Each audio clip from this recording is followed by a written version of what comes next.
यहाँ है आज की इन टच मिनिस्ट्रीज की भक्ति।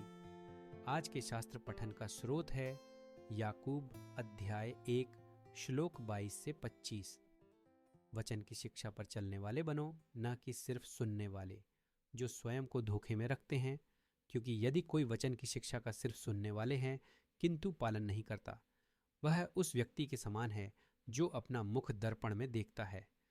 उसमें उसने स्वयं को देखा और चला गया और तुरंत ही भूल गया कि कैसा था उसका रूप। किंतु जिसने निर्दोष व्यवस्था का गहन अध्ययन कर लिया है, जो वस्तुतः स्वतंत्रता का विधान है तथा जो उसी में स्थिर रहता है, वह व्यक्ति सुनकर भूलने वाला नहीं परंतु समर्थ पालन करने वाला हो जाता है।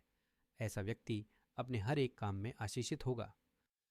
मसीह में विकास सिर्फ चर्च जाने, 10वां हिस्सा देने और उपदेशों को सुनने से अधिक होता है। 2 आवश्यक तत्व हैं, निर्देश और सहभागिता। हमारे उद्धारकर्ता ने अपना अधिकांश समय इसमें समर्पित करके निर्देश के महत्व को साबित किया और प्रेरित पौल ने ईसाइयों को ईश्वरीयता के बारे में शिक्षा देने के लिए कई पत्र लिखे। हर विश्वासी के लिए सत्य का ज्ञान प्राप्त करना ईश्वर के साथ स्वस्थ चाल चलने के लिए महत्वपूर्ण है। तो हम ज्ञान और समझ कैसे प्राप्त कर सकते हैं? सबसे प्रभावी तरीकों में से एक है परमेश्वर का वचन पढ़ना। धर्मशास्त्र हमें निर्देशित करता है कि जैसे नवजात शिशुओं को दूध की तलब होती है, हमें उसके वचन की चाह होनी चाहिए ताकि हम विकास कर सकें। फिर भी सत्य को सुनने का मतलब यह नहीं है कि हमने उसे प्राप्त कर लिया है।